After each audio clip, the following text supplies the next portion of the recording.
নমস্কার, আপনারা দেখছেন স্টার আনন্দ, আর আপনাদের সঙ্গে আমি সুমন। নমস্কার নমস্কার। আমাদের তো ফ্রিজে ঢুকিয়ে দেওয়া হয়েছে, আমাদের জমিও ফ্রিজে ঢুকে গেছে। এই উকিল কুমিরের পাল্লায় পড়ে আমাদের সব শেষ হয়ে গেল।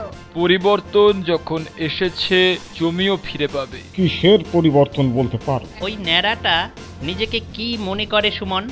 সব ব্যাপারে ও এখন বিরোধিতা করার চেষ্টা করছে।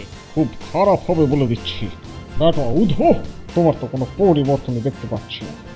সে এক ছোলা দড়ি আর সে এক কাক আর বক ছাড়া তো কিছুই আঁকতে পারলে না। মুখ সামলে কথা বলো ন্যাড়া। এসব ষড়যন্ত্র, চক্রান্ত। Order order.